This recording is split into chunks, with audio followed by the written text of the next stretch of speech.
বলছেন, তোমাদেরকে সৃষ্টি করেছি মানব জাতির কল্যাণের জন্য। এই নাস শব্দটা অত্যন্ত গুরুত্বপূর্ণ। এই নাসের মধ্যে হিন্দু, বৌদ্ধ, মুসলিম, খ্রিস্টান, বিশ্বাসী, অবিশ্বাসী, নারী, পুরুষ, ধনী, দরিদ্র সবাই কিন্তু এটার মধ্যে ইনক্লুডেড। এবং আমাদের সৃষ্টির উদ্দেশ্য বলা হচ্ছে মুসলমানদেরকে এই সমগ্র মানব জাতি, জাতি, ধর্ম, বর্ণ নির্বিশেষে সকলের কল্যাণ করার জন্য তোমাদেরকে সৃষ্টি করেছি। এর পরের অংশে কিভাবে সেই কল্যাণ হবে সেটাও কিন্তু আল্লাহ রাব্বুল আলামিন বলে দিচ্ছেন। সৎ কাজের আদেশ এবং অসৎ কাজের নিষেধের মাধ্যমে। এর খুব সহজ বাংলা হলো অন্যায়, অত্যাচার যেখানে যা হবে সেটাকে প্রতিহত করতে হবে এবং যত কিছু ভালো আছে, কল্যাণকর আছে, সেটাকে সমাজে প্রতিষ্ঠা করতে হবে এবং সেটা সবার জন্য। এটা করাটা কত গুরুত্বপূর্ণ। এখানে একটা হাদিস আছে যেটা আমাদের 6টা হাদিস গ্রন্থে বর্ণিত আছে। ইমানের একটা লেভেল বর্ণনা করা হচ্ছে এখানে, যে যখন কোনো অন্যায় সে যার প্রতি হোক, কেউ হতে দেখলো, সেটাকে যে হাত দিয়ে প্রতিহত করতে পারলো, বলা হচ্ছে তার ঈমান হচ্ছে সর্বোচ্চ। যদি সেটা সম্ভব না হয় তাহলে যারা সেটাকে মুখ দিয়ে প্রতিবাদ করলো, তখন বলা হচ্ছে যে তার ঈমান হলো মধ্যম, মাঝামাঝি। আর যদি কেউ সেটাও করতে না পারে, অন্তত মনে মনে ঘৃণা করলো, যেটা গত 17 বছর করতে হয়েছে তাদের হচ্ছে মানে নিপুণিপি ঈমান, মানে কোন রকম আছে আর কি। এখানে আপনারা সবচেয়ে ঈমান কে কে চান? হাতুরা নারায়ে তাকবীর।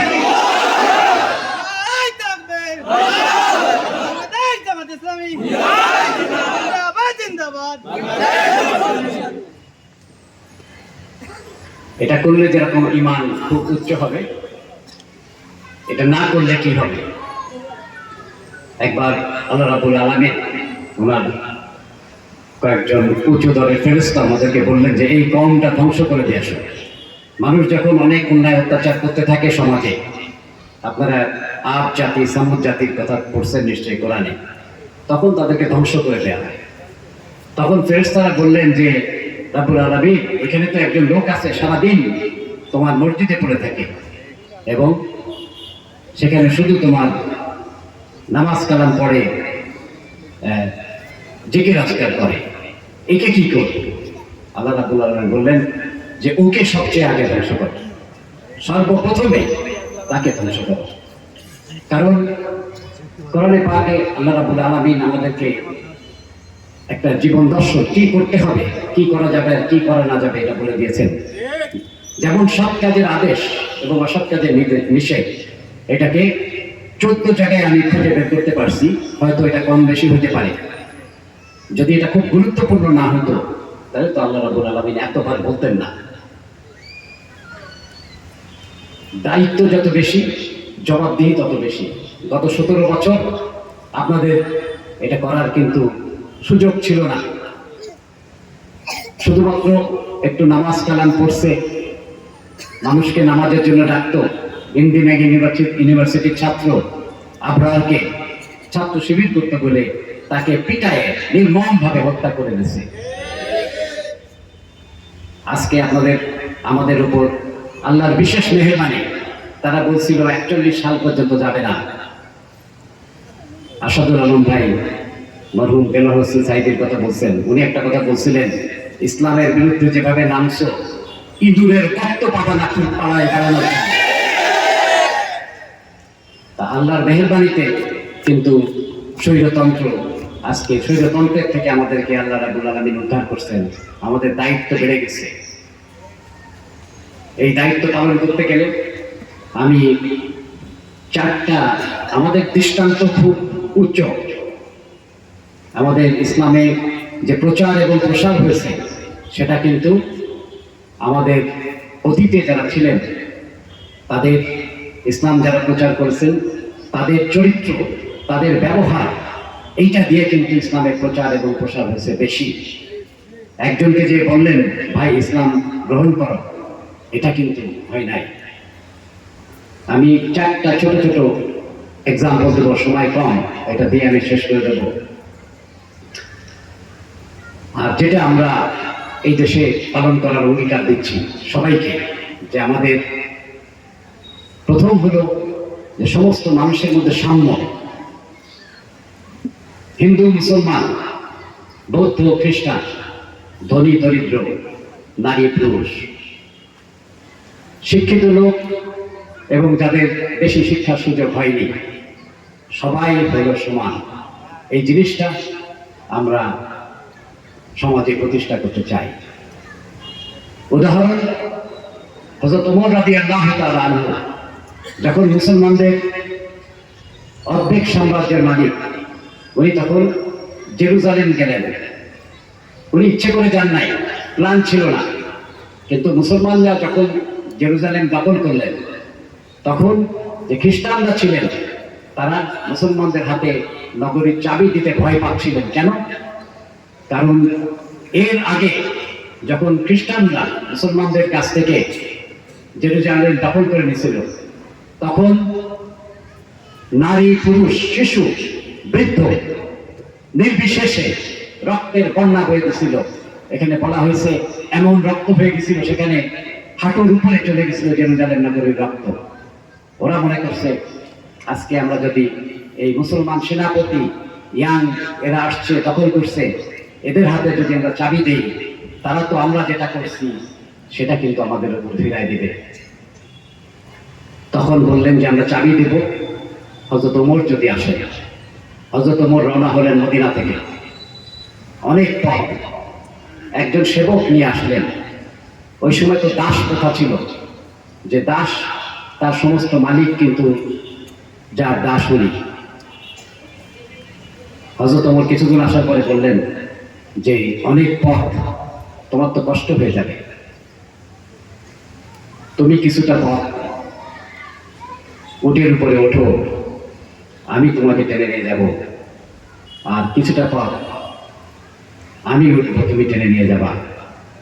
এটা কিন্তু বিরাট সাম্য।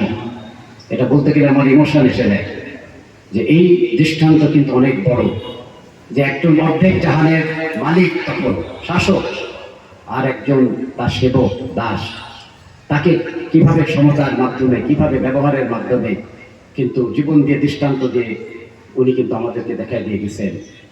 আমাদের কিন্তু এটা খুব কঠিন অনেক সময়, কিন্তু এটাই আমাদেরকে আদর্শ, এইটা আমরা অ্যাচিভ করার চেষ্টা করবো ইনশাআল্লাহ। আইন সবার জন্য সমান। ঠিক যেভাবে আগে বলেছি, হিন্দু, বৌদ্ধ, মুসলমান, খ্রিস্টান, নারী পুরুষ, বিশ্বাসী অবিশ্বাসী, আমার জন্য যে আইন, আমার ভাইয়ের জন্য যে আইন, আমার সন্তানের জন্য যে আইন, আমার জামাতের নেতৃবৃন্দর জন্য যে আইন, একজন হিন্দু ভাই, একজন খ্রিস্টান ভাই, একজন কৃষক ভাই, একজন মজুর ভাই, সবার জন্য সেই আইন হবে সমান। এটার এক্সাম্পল দিচ্ছি, উদাহরণ, হযরত আলী রাদিয়াল্লাহু তাআলা আনহু, তখন মুসলমানদের সাম্রাজ্য আরো অনেক বড় হয়ে গেছে। উনি জেরুজালেম আসছেন ভিজিট করতে, তখন মুসলমানদের দখলে জেরুজালেম অনেক দিন, রাষ্ট্রীয় সফরে আসছেন। আসার পরে ওনার একটা ঢাল ছিল যেটা হারাই গেছিল। হযরত হাসান এবং হযরত হোসেন ওনার সাথে আছেন। এক ইহুদির দোকানে ওই ঢালটা খুঁজে বের করলো, এসে তখন বাবাকে বলল যে আমাদের তোমার যে ঢালটা ওই দোকানে আছে। তখন বিচার দিলেন উনি। একটা জিনিস কল্পনা করেন, যে ছোট্ট একটা জায়গা, সেখানে একটা বিশ্বের একটা তখন সবচেয়ে প্রভাবশালী শাসক আসছে, উনি বলতেছে আমার এটা ঢাল। সেই বিচারে গেল, বিচারে যাওয়ার পরে উনি তখন বিচারের বাদী হিসেবে দাঁড়ালেন, আর ওই ইহুদিকে তখন আরেক দিকে দাঁড় করানো হলো। সেই জাজ ওখানে দাঁড়ায়, কিন্তু তাকে আমিরুল মুমিনিন বলে নাই, একজন বাদী হিসেবে ট্রিট করছে। বললো যে আপনি যে দাবি করতেছেন এটা আপনার, এটার সাক্ষ্য প্রমাণ কি আছে? তখন উনি বললেন আমার এটা সাক্ষ্য প্রমাণ হলো আমার হাসান এবং হোসেন, ওরা এটা নিয়ে খেলা করতো, আর এটা তো আমার ঢাল, আমি তো এটা চিনি, এটার মধ্যে আমার বিভিন্ন রকম স্বাক্ষর এবং চিহ্ন দেয়া আছে। বিচারক কিন্তু রায় বললেন যে রক্তের সম্পর্কের সাক্ষ্য কোনো আদালতে গ্রহণ করা হয় না। বিচারের রায় ইহুদির পক্ষে দিয়ে দিলেন। তখন ওই ইহুদি কিন্তু মুসলমান হয়ে গেল এটা দেখার পরে। অতএব এই আইন, এই সমান আইন কিন্তু আমরা সবার জন্য সমান আইন, আমাদের জন্য আদর্শ রয়ে গেছে। নতুন করে আদর্শ তৈরি করতে হবে না। এদেশের যারই জন্মগ্রহণ হয়েছে, যে ধর্মাবলম্বী ওই হোক না কেন, হিন্দু, বৌদ্ধ, খ্রিস্টান, মুসলমান, বিশ্বাসী, অবিশ্বাসী, নারী, পুরুষ, সবার জন্য আমরা সমান আইন প্রতিষ্ঠা করতে চাই ইনশাল্লাহ। আপনারা কি আছেন সাথে? এই 17 বছরে নিশ্চয়ই এরকম অনেক হয়েছে যে আপনাদের উপর অন্যায় অত্যাচার হয়েছে, এমন অন্যায় অত্যাচার হয়েছে যেখানে আপনার যে অত্যাচার করতেছে তার পুলিশের ধরা ছাড়া কোনো উপায় নাই। পুলিশের না ধরলে মানে বেশি একেবারে খারাপ হয়ে যায়। ধরে নিয়ে গেছে পুলিশ, এমপি সাহেব ফোন করছে, চেয়ারম্যান সাহেব ফোন করছে, পুলিশ ছেড়ে দিয়েছে। এরকম কি হয়েছে না হয় নাই? আমাদের কর্মী ভাইদেরকে বলি, আগে থেকে বলতেছি, আপনাদের অধিকারের জন্য আমরা ইনশাআল্লাহ সর্বোচ্চ চেষ্টা করবো এবং জীবন দিয়ে দেব। কিন্তু যদি কোনো অন্যায় অত্যাচার করে, কারোর উপর জুলুম করে যদি পুলিশে ধরার অথবা অপরাধযোগ্য কোনো যদি আপনি যে কোনো যদি অন্যায় করেন, তাহলে কিন্তু আপনাদের জন্য কোনো তদবির আমরা করতে পারবো না। আপনারা কি রাজি আছেন?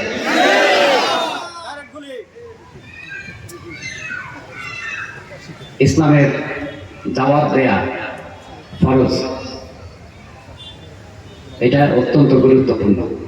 দিনের দিকে, ভালোর দিকে মানুষকে ডাকা হলো, বহু জায়গায় কোরআনে বলা হয়েছে এবং সেটাকে হিকমতের সাথে করার জন্য বলা হয়েছে। এটা বলেই আমি শেষ করে দেব, সময় পার হয়ে গেছে আমার। রাসূল পাক সাল্লাল্লাহু আলাইহি সাল্লাম আমাদের পেয়ারা নবী, যার ভালোবাসায় সবাই আমরা তাকে অনেকেই নিজেদের থেকেও বেশি ভালোবাসি। বর্ণনা আছে যে এত ভালোবাসতেন আল্লাহ রাব্বুল আলামিন তাকে, এই আল্লাহ সবচেয়ে বেশি ভালোবাসার বান্দা ছিলেন তিনি। ওনাকে এক অমুসলিম বৃদ্ধা মহিলা ওনার পথে কাঁটা দিত। সেই কাঁটা যখন ওনার পায়ে বিঁধত, রক্ত পড়ত, তখন ওই মহিলা হাততালি দিতেন। তখন কিন্তু মুসলমানদের অবস্থা ভালো, ইচ্ছা করলে 2-4 ঘা বা ওই মহিলার শায়েস্তা করা কিন্তু মুসলমানদের জন্য কোনো সমস্যা ছিল না। রাসূল পাক কখনো চিন্তাও করেন নাই সেটা করার। একদিন দেখলেন যে কাঁটা নাই পথে, তখন উনি কয়েকজন সাহাবাকে নিয়ে ওই মহিলার বাড়ির দিকে গেলেন। ওই মহিলা যখন দেখছে যে উনি লোকজন নিয়ে আসতেছে, মনে করছে আজকে তো সুদে আসলে মিটাই দিবে। উনি বাসায় গিয়ে দেখলেন যে মহিলা অসুস্থ। তখন ওই মহিলা সেবা শুশ্রূষা করলেন। উনি ওনার স্ত্রীকে নিয়ে গেলেন, তার সেবা শুশ্রূষা করে যখন সুস্থ হয়ে গেলেন, তখন কিন্তু ওই মহিলা মুসলমান হয়ে গেলেন। এটা খুব কঠিন দৃষ্টান্ত, কঠিন আদর্শ আমাদের সামনে রেখে গেছে। সর্বশেষ যেটা আমি বলবো, এর আগের ঘটনা, তখন মক্কায় মুসলমানদের দাওয়াত দেয়া সবাইকে দেয়া হয়ে গেছে। যারা গ্রহণ করার করছে আর যারা গ্রহণ করছে তাদের উপর বিরাট অন্যায় অত্যাচার। মহিলা সাহাবীদের বুকের উপরে পাথর দিয়ে, গরম যারা গেছেন বিদেশে, সৌদি আরবে, এদেশে তো কত গরম হয়ে যায় অনেক সময় আজকাল, সেই গরম 40 ডিগ্রি 50 ডিগ্রি, তার মধ্যে তাদেরকে পাথর চাপা দিয়ে রেখে দিয়েছে, চাবুক দিয়ে পিটায় মেরে ফেলতেছে। তখন রাসূল পাক সাল্লাল্লাহু আলাইহি সাল্লাম ঠিক করলেন যে উনি পাশের শহর তায়েফে যাবেন দিনের দাওয়াত দিতে। উনি তায়েফে গেলেন, সেখানে তাদেরকে দাওয়াত দিলেন ভালোর দিকে। ইসলামের দাওয়াত তো এইটাই যে নিজে ভালো হও, মানুষের উপকার করো, কারোর ক্ষতি করো না, অন্যায় করো না, সবাইকে সমান দিকে দেখো। এটাই তো ইসলামের দাওয়াত। সেই দাওয়াত উনি দিতে গেলেন। তখন তারা তো দাওয়াত গ্রহণ করলো না। তারা ছোট ছোট বাচ্চাকে ওনার পিছনে উড়াই দিলেন পাথর নিক্ষেপ করতে। তখন রসুল পাক হেঁটে আসতেছেন তায়েফ থেকে মক্কার দিকে, সেই পাথরের সেই ওনার মাথায় পড়তেছে, শরীরে লাগতেছে, মাথা ফেটে সেই মাথা দিয়ে রক্ত ঝরে পড়তেছে। উনি হেঁটে হেঁটে আসতেছে, সারা শরীর দিয়ে রক্ত ঝরে পড়তেছে। সবচেয়ে ভালোবাসার যে মানুষটা আল্লাহ রাব্বুল আলামিন, যাকে সৃষ্টি না করলে আসমান জমিন সৃষ্টি করতেন না, আল্লাহ রাব্বুল আলামিন সহ্য করতে পারেন নাই। উনি ফেরেশতাদেরকে পাঠালেন, পাহাড়ের যে ফেরেশতা তাকে পাঠাইলেন এবং সাথে জিবরাইল আলাইহিস সালাম আসলেন। এসে বললেন, ইয়া রাসূলুল্লাহ, আল্লাহ রাব্বুল আলামিন সহ্য করতে পারতেছেন আপনার এই কষ্ট। উনি পাঠাইছেন আমাদেরকে এই দুই পাহাড়কে একসাথে করে দিতে বলছেন, যাতে যারা আজকে আপনার এই অন্যায় অত্যাচার করছে তারা যেন এই পাহাড়ের মধ্যে মিশে যায়। কত বড় মহব্বত আমাদেরকে শিক্ষা দিয়ে গেছেন। রাসূল পাক সাল্লাল্লাহু আলাইহি ওয়াসাল্লাম কি বললেন? বললেন যে এদেরকে যদি আজকে পাহাড়ের সাথে মিশাই দেওয়া হয় তাহলে আমি সত্যের দাওয়াত, দিনের দাওয়াত কার কাছে দেব? তা এই মমতা নিয়ে, এই মহব্বত নিয়ে, এই ভালোবাসা নিয়ে আমি আজকে দিনের দাওয়াত দেওয়ার আহ্বান জানাচ্ছি আপনাদেরকে। এটা হিকমতের সাথে করতে হবে। এখানকার প্রত্যেকটা মানুষ, আমরা যারা আছি, যদি 3 জন 4 জন করে ঠিক করেন যে মানুষের পাশে দাঁড়াবেন, তাদের সুখ দুঃখের সাথী হবেন, তাদের দুঃখ কষ্ট বেদনার পাশে দাঁড়াবেন, এবং তারপরে যদি তাহলে আপনারা দিনের পথে তাদেরকে ডাকেন। আর দিনের পথে না আসলেও একজন ভাইয়ের প্রতি যে ভাইয়ের অধিকার, আর যে অধিকারের কথা আমরা বলছি, এদেশের প্রত্যেকটা মানুষের ভালো করার জন্য যে আমাদেরকে আল্লাহ পাঠাইছেন, সেটা করার জন্য যদি আপনারা তাদের কাছাকাছি দাঁড়ান, তাদের বিপদ আমাদের তাদের পাশে দাঁড়ান, তাহলে কিন্তু আল্লাহ রাব্বুল আলামিন খুশি হবেন। তাদের অনেকেই দিনের পথে আসবেন, যদি অনেকে না আসেন কোনো সমস্যা নাই, কিন্তু তাদের সাথে একটা ভালো সম্পর্ক আমাদের হয়ে গেল। এবং তাই যদি হয়, সূরা আল ইমরানের 139 নম্বর আয়াতে আল্লাহ বলছেন যে বিজয় তোমাদের পদচুম্বন করবে যদি তোমরা মুমিন হইতে পারো। মুমিনের 8টা ক্রাইটেরিয়া আছে 23 নম্বর সূরায়, 8টা ক্রাইটেরিয়া। এটা যারা জানেন না শিখে নেবেন, যাতে মুমিন যদি হয়ে যান তাহলে আল্লাহ রাব্বুল আলামিন কিন্তু আপনাদেরকে বিজয় দিয়ে দিবেন। এবং সূরা কাফুরের 60 নম্বর আয়াতে আল্লাহ বলছেন যে তোমরা আমার কাছে চাও, আমি দিব। আল্লাহর কাছে নির্ভীকে সাহায্য চাবেন যদি আমরা মুমিনের হয়ে যেতে পারি, এবং আল্লাহর কাছে যদি চাই, এমন চাওয়া যে চাওয়া আল্লাহ ফেরাই দিতে পারবেন না। এই দোয়া করে আমি সবাইকে এখানে ধন্যবাদ দিয়ে আজকে থাকার জন্য আমি আমার আলোচনা শেষ করছি। আসসালামু আলাইকুম ওয়া রাহমাতুল্লাহি ওয়া বারাকাতুহু।